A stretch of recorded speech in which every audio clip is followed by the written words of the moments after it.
Hi guys. Okay, so since we're doing 3 different style bolos this month, I decided I'm going to do 3 smaller videos so you can just focus on the one that you're making at the time and then switch to the video for the next one and on and on and on. But first I wanted to do a quick what's in my kit video for you because there's a lot of cool stuff in here. Okay, so you have your stones. I'm not going to show you those because you all get to choose your own stones. Your leathers. You have 3 pieces of veg tanned leather.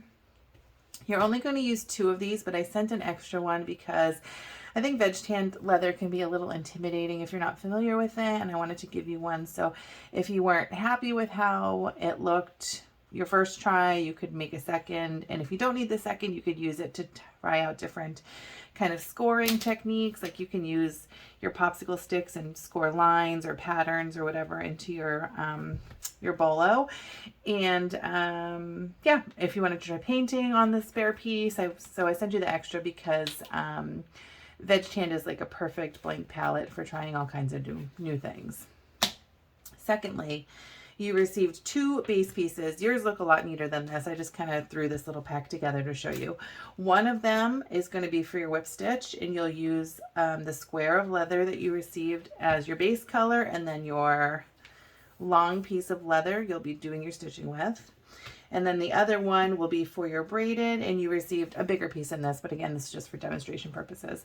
A long piece of leather to braid, and I'm actually going to make 2 of these when I make these so that you can see a couple different options. And okay, so that's it for your leather. So again, the 3 pieces of veg tan are for obviously your veg tan bolo. A base and a long piece, a long like 2 or 2.5 inch piece of leather is going to be for your braided bolo. And then the base, which is the thicker piece, and then the whatever color you chose for your base and your whip stitch will be for your whip stitch bolos. And then this kit right here, this part of your kit right here, includes some things that you might not really understand what the purpose of them are yet, so I'm going to show you real quick. So I sent, dropped one. I sent 4 popsicle sticks so that if you don't make all of your bolos at the same time, you'll have a clean stick to work with each time. So there's 1, 2, 3 for each of the bolos we're making. This 4th one I sent because, like I said, you can use this on your veg tan to do some etching or you can use it to smooth the edges. It'll have a lot of uses that we'll get into when we get to the veg tan bolo. Additionally, these neat little guys, these are 2-inch long safety pins. These are what we're going to use as our attachments on the back. So let me see if I have an example here I can show you. I do. I sent you this piece of scrap leather, which is important, so hold on to this. This is going to be cut into thirds, and we're going to use this piece to adhere this safety pin to the back of your bolo, and that'll make it so you can wear it like to the side on your handle or up and down over your little thing that goes over the 2 strands. You know what I'm talking about. On your zip, on your like your HMB or your Nena buckets or whatever. Okay, so there are 3 of these, 1 for the back of each of the bolos we're going to make. I sent this, I don't know if it's actually very useful or not, but just as kind of a template if you wanted help spacing out the holes that you'll be making for your whip stitch. I thought that might be useful for you. If you don't need it, that's fine. Just toss it to the side, doesn't really matter. I also included this cool needle. This is specifically a whip stitching needle, and I don't know if you've had a chance to look at it or not yet, or if you can even see that well in this video, but basically the top of the needle here pulls apart with a little bit of effort. I just clipped my nails today, so I don't know if I have an edge of a nail to get under there. Hold on.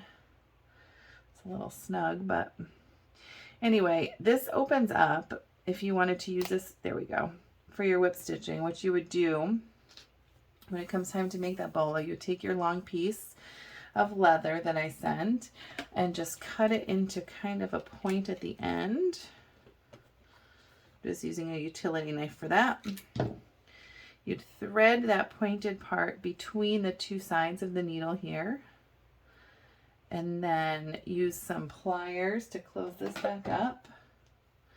And there's little teeth on one side of this needle that are going to grab the leather. So basically like that. So when the time comes for you to do your whip stitching, if you want to do it this way, you'll be able to thread your leather right through the holes that you're going to make. Oh, it didn't stick that well that time, so I guess maybe I need to squeeze it a little bit tighter with my pliers. Let me try that again. Anyway, I have a couple pages that I'm going to send to you each separately through messages, which kind of go over how to whip stitch and how to thread these needles, because I'm kind of learning with you as I make these. I don't have a ton of experience with bolos, but I thought, what the heck, they're so popular right now, they're kind of hard to get. Let's learn to make them. Okay, so I'm just using my pliers here, kind of snugging this up at the end, getting a better fit, I hope. And so anyway, the point is that you'll be able to use this to do some whip stitching easily, hopefully. And if that doesn't work for you, another way you could do it is just by putting a piece of like masking tape. There we go. That went right through that time. Masking tape, or like even a little tiny bit of like duct tape at the end, and kind of like, you know, rolling it into a point so it's almost like a needle attached, and when you're done you'll just cut that little bit off at the end. But anyway, this is specifically for whip stitching. It's a whip stitching needle, and I included one in your kits. So I'm being redundant here, but as usual I'm just talking a lot and I'm not sure I'm saying too much. So here we go. You have 3 pieces of veg tanned and the clip, and 2 of your popsicle sticks, and also 1 part of your scrap leather. This is all you're going to need for your veg tan bolo. Well, and the stone, obviously. And then for your braided bolo, you have the base in whatever color you complements your the leather choice that you made. You are also going to be taking a portion of your scrap that I sent, and your back, which is right here, and your long piece of leather for braiding. That'll be for your braided bolo. And then the third bolo is going to be the second base, which is right here.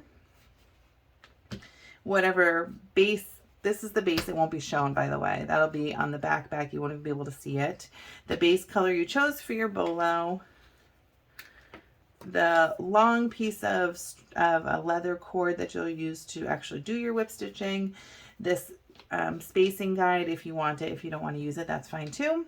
Your attachment piece, and your other scrap piece of leather that'll go on the back, and no one will be able to see that. So there's one of these for there and one of these for there. So 1, 2, 3 different bolos. Okay, I'm going to stop this and we're going to get into how we're going to make them.